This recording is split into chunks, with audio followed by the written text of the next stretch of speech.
కన్నడ చిత్ర పరిశ్రమను దేశవ్యాప్తంగా ఉన్న సినీ ప్రియులను ఒక ఊపిన సెలబ్రిటీ క్రైమ్ మిస్టరీ రేణుకాస్వామి హత్య కేసు గుర్తుంది కదా. ఛాలెంజింగ్ స్టార్ అని పిలుచుకునే కన్నడ టాప్ హీరో దర్శన్ తూగుదీప అతని గర్ల్ ఫ్రెండ్ పవిత్ర గౌడ ప్రస్తుతం జైల్లో ఉన్నారు. అయితే ఈ కేసుకు సంబంధించి ఇప్పుడు ఒక ఊహించని సంచలనం మలుపు తిరిగింది.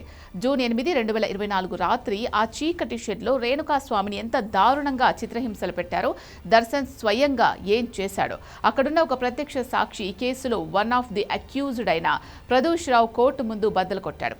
దర్శన్ బాధితుడి ఛాతిపై 2 కాళ్లతో నిలబడి తొక్కాడు అంటూ కోర్టుకు సమర్పించిన పిటిషన్లో ఒళ్ళు గగురు పొడిచే నిజాలు బయటపెట్టాడు. అసలు ఆ రాత్రి ఏం జరిగింది? ఈ వీడియోలో పూర్తిగా వివరాలు చూద్దాం.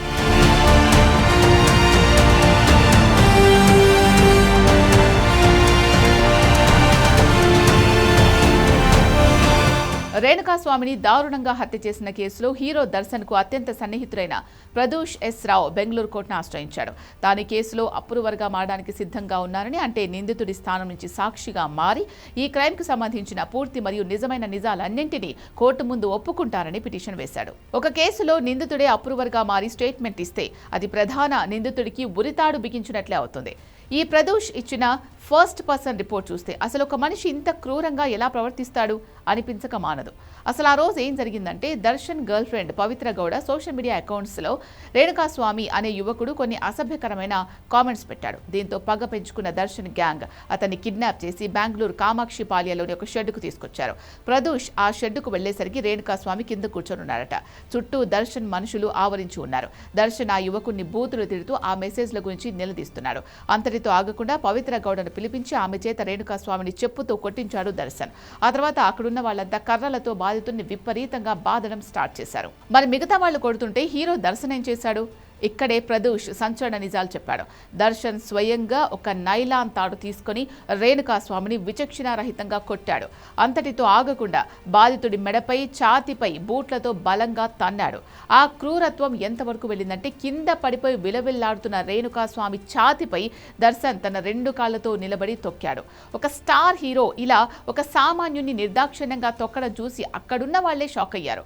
బాస్ వదిలేయండి, ఇలా కొడితే వాడు చచ్చిపోతాడు అని తాను దర్శన్ను వారించినా కూడా దర్శన్ అస్సలు వినలేదని, దాన్ని కంటిన్యూ చేశాడని ప్రదోష్ తన వాంగ్మూలంలో పేర్కొన్నాడు. కొద్దిసేపటి తర్వాత దర్శన్ డ్రైవర్ లక్ష్మణ్ వచ్చి రేణుకాస్వామి చనిపోయాడని చెప్పడంతో సీన్ మొత్తం మారిపోయింది. వెంటనే ప్రదోష్ ఈ విషయాన్ని దర్శన్ ఇంటికి వెళ్లి చెప్పగా దర్శన్ భయపడిపోయి, నువ్వు నాకు హెల్ప్ చేయకపోతే నేను సూసైడ్ చేసుకుంటా అని బెదిరించాడట. అక్కడి నుంచి కేసును పక్కదారి పట్టించడానికి ఒక పెద్ద డ్రామా స్టార్ట్ అయింది. ఏదో ఆర్థిక లావాదేవీల గొడవ వల్ల ఈ హత్య జరిగినట్లు కలరింగిచ్చారు. ఇందుకోసం దర్శన్ ఒక బ్యాగ్ నిండా డబ్బులు తెచ్చి అందులో నుంచి 15 లక్షలను 2 వ్యక్తులకు ఇచ్చాడు.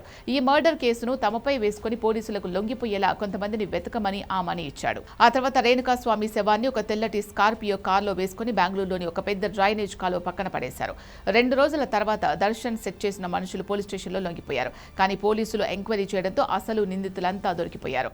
రియల్ లైఫ్ లో హీరోగా కనిపించే దర్శన్ రియల్ లైఫ్ లో ఎంత భయంకరంగా విలన్ గా మారాడో ఈ ప్రత్యక్ష సాక్షి ఇచ్చిన స్టేట్మెంట్ ద్వారా స్పష్టమవుతోంది.